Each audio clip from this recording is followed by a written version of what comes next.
Hello friends. स्वागत करते हैं आप सभी का आपके अपने इस यूट्यूब चैनल में। दोस्तों, जैसा आप लोगों को पता है कि 70वीं बीपीएससी की नोटिफिकेशन आ चुकी है और इस बार 1929 पदों के लिए वैकेंसीज है। तो आप लोगों की तैयारी तो ज़ोरों शोरों से होनी चाहिए। तो इसी के रिलेटेड मैं आप लोग के लिए मुगल एम्पायर यानी मुगल काल में इम्पॉर्टेंट 50 एमसीक्यूज को लाया हूँ इस वीडियो में, जो कि बीपीएससी में पूछे जाने की बहुत संभावना है। तो चलिए वीडियो को शुरू करते हैं। पहला क्वेश्चन है, he jumbled throughout life and was tumbled out of life for which Mughal emperor this quote was famous. वह जीवन भर उलझन में रहा और जीवन से बाहर हो गया। यह उदाहरण किस मुगल सम्राट के लिए प्रसिद्ध था? तो इसका सही आंसर है हुमायूं। किसके लिए प्रसिद्ध था? हुमायूं के लिए प्रसिद्ध था। नेक्स्ट क्वेश्चन को देखते हैं। In 1526 the first battle of Panipat was fought between which two Kings.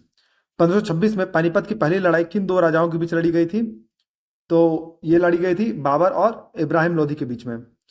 जो इब्राहिम लोधी थे वो लोधी डायनेस्टी के अंतिम एम्परर थे और लोधी वंश की स्थापना जो है वो बहलोल लोधी ने की थी। दोस्तों, दिल्ली सल्तनत के केस में आपको एक सीक्वेंस याद रखना पड़ेगा कि सबसे पहले कौन सा वंश आया। तो उस सीक्वेंस में आप ये याद रख सकते हैं कि पहले गुलाम, खिलजी, फिर तुगलक, फिर सैयद और फिर लोधी।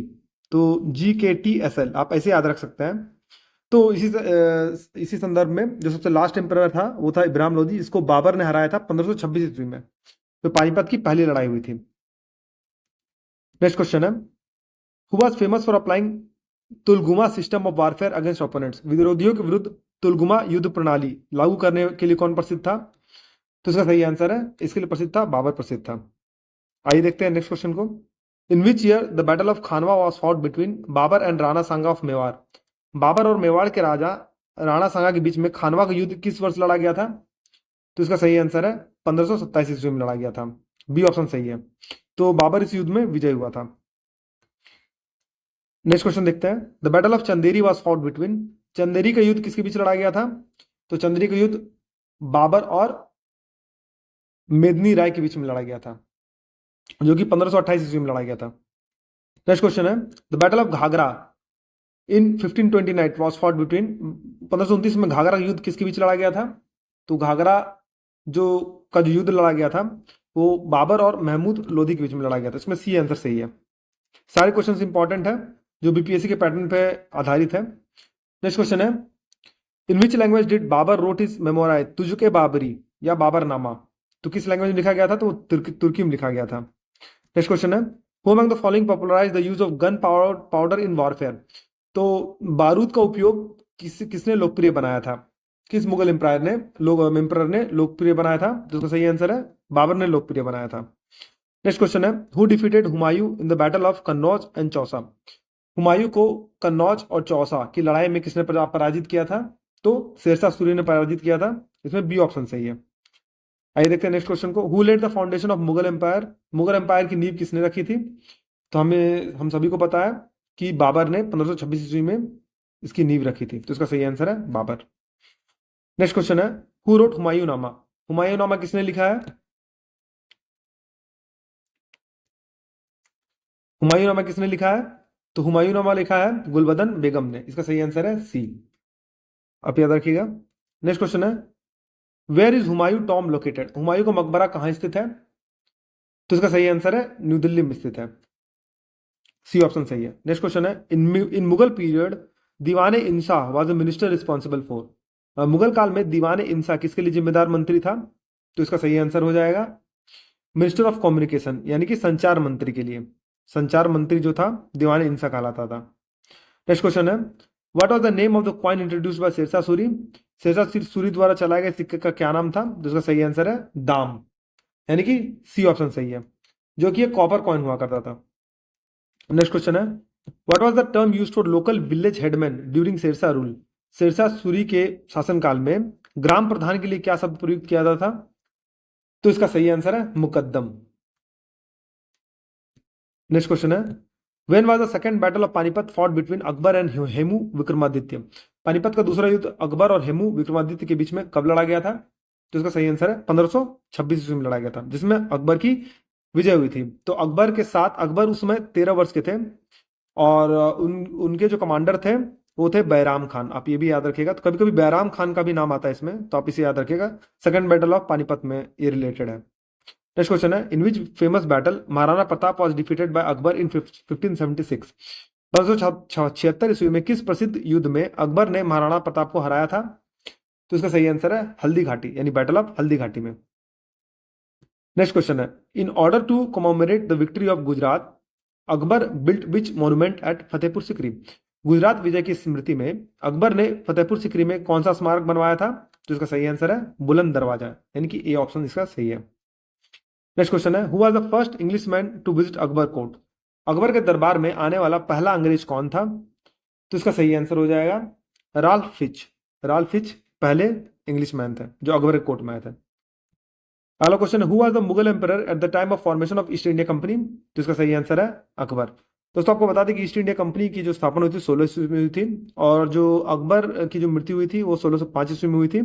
तो अकबर उस समय के शासनकाल में थे। तो आपको पीरियड याद रखना है कि कब से कब तक थे। तो इस क्रोनोलॉजिकल ऑर्डर में आप देखिए कि 1526 ईस्वी में बाबर आए थे, उसके बाद 1540 ईस्वी में हुमायूं आए थे, फिर अकबर आए थे 1556 ईस्वी में। 1556 ईस्वी के बाद अकबर की मृत्यु 1605 में हुई थी। उसके बाद आए थे जहांगीर जो कि 1628 ईस्वी तक रहे थे, फिर 1628 ईस्वी के बाद शाहजहां आए थे। तो इस तरह से आपको सीक्वेंस याद रखना पड़ेगा, जिससे आपका काम आसान हो जाता है। नेक्स्ट क्वेश्चन है, what was the name given to a province in the administrative system of Akbar. Akbar की प्रशासनिक व्यवस्था में एक प्रांत को क्या नाम दिया गया था? तो जो प्रांत को नाम दिया गया था उसे सूबा कहते थे दोस्तों। तो आइए इसका सीक्वेंस देखते हैं।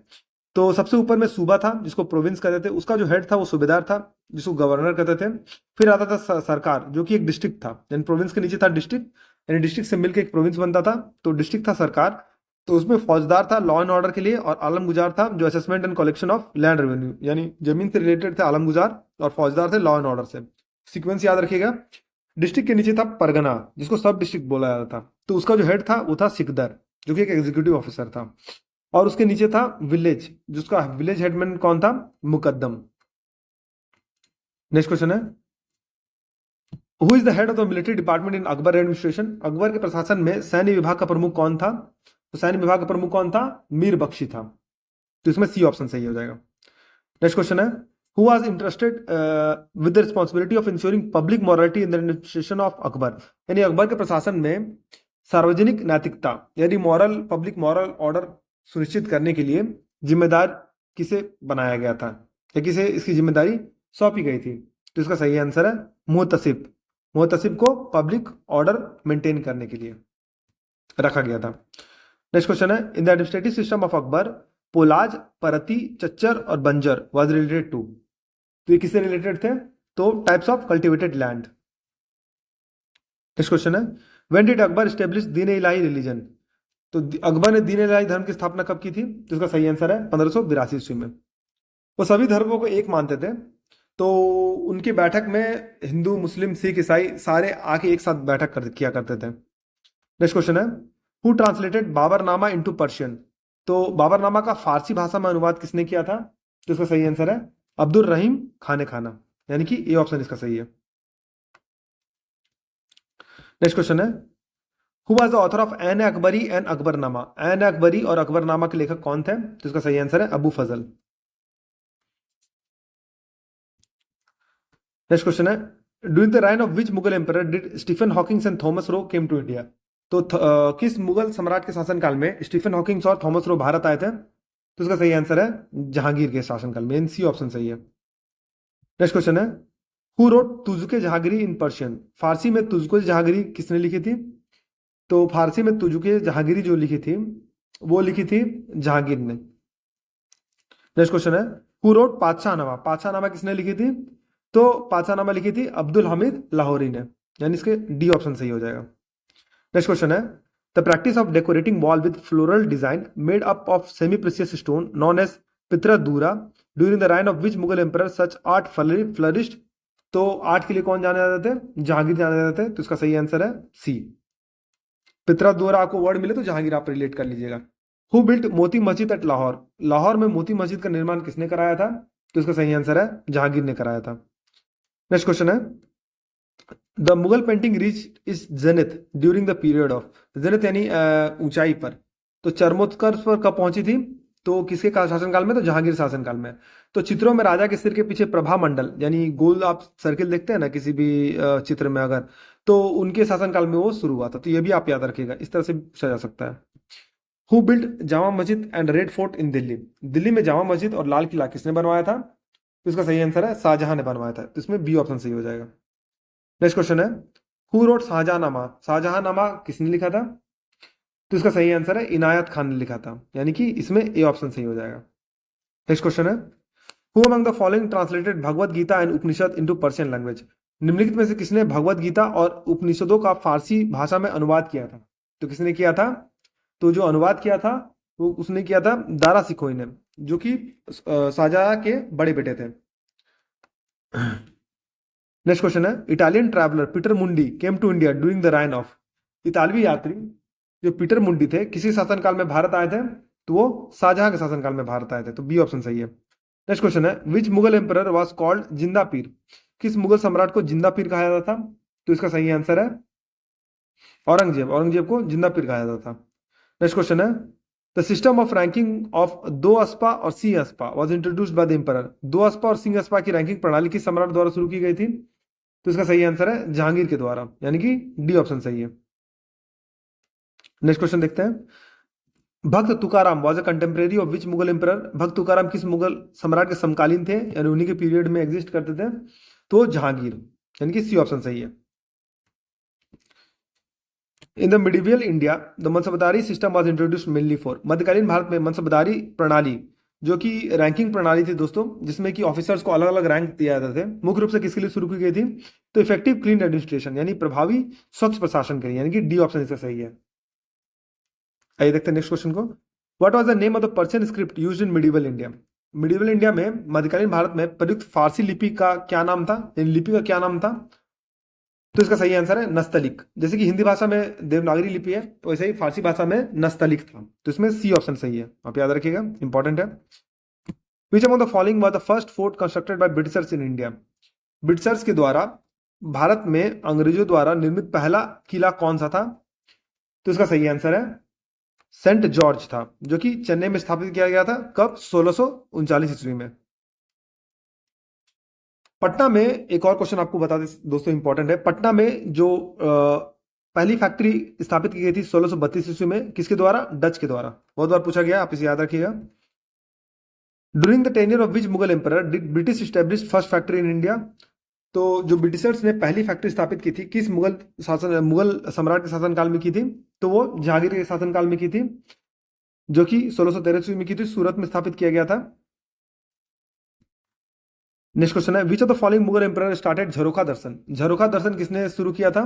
तो अकबर ने शुरू किया था। इसमें बी ऑप्शन सही है। नेक्स्ट क्वेश्चन देखते हैं, which Mughal emperor was Padshahnama related to? Padshahnama जो हमने देखा अब्दुल हामिद लाहौरी ने किया, लिखा था, वो किससे रिलेटेड था? तो वो शाहजहां के से रिलेटेड था। तो बी ऑप्शन सही है।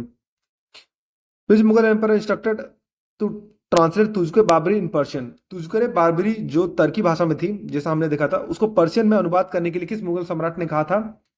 तो इसका सही आंसर है अकबर ने कहा था, यानी कि ए ऑप्शन सही है। नेक्स्ट क्वेश्चन है, which European power posed most significant war time challenge to Mughals? किस यूरोपीय शक्ति ने मुगलों के लिए सबसे महत्वपूर्ण समुद्री चुनौती पेशकश की थी? जो कि सही आंसर है पोर्तुगीज ने की थी, यानी कि पुर्तगाली ने की थी। नेक्स्ट क्वेश्चन है, the Ibadat Khana establish by Akbar at Fatehpur Sikri was a place for? Fatehpur Sikri में अकबर द्वारा स्थापित इबादत खाना एक स्थान था, क्या था? तो वो एक हॉल था जहां पर अकबर जो है स्कॉलर्स ऑफ वेरियस रिलीजन के बीच में मिलकर डिस्कशन करते थे, तो इसे इबादत खाना कहा जाता था। अंतिम क्वेश्चन है, who was the last Mughal emperor involved in 1857 revolt and sent to Rangoon as a prisoner? 1857 के विद्रोह में शामिल अंतिम मुगल सम्राट कौन था जिसे बंदी बनाकर रंगून भेजा गया था? तो इसका सही आंसर है बहादुर शाह द्वितीय, रंगून भेज दिया गया था। दोस्तों अगर आपको ये वीडियो पसंद आया तो वीडियो को लाइक कीजिए, चैनल को फॉलो कीजिए और सब्सक्राइब कीजिए और बेल नोटिफिकेशन को प्रेस कर दीजिए, ताकि इसी तरह के इंपॉर्टेंट अपडेट्स मैं आपके साथ लाता रहूं। तो वीडियो में बने रहने के लिए धन्यवाद, और बीपीएससी की तैयारी में आप लोग जोरदार तरीके से जुड़ जाइए और इस बार कोई कसर नहीं रखिएगा। तो ऑल द बेस्ट मेरी तरफ से। तो वीडियो में बने रहने के लिए धन्यवाद, मिलते हैं आपसे अगली वीडियो में।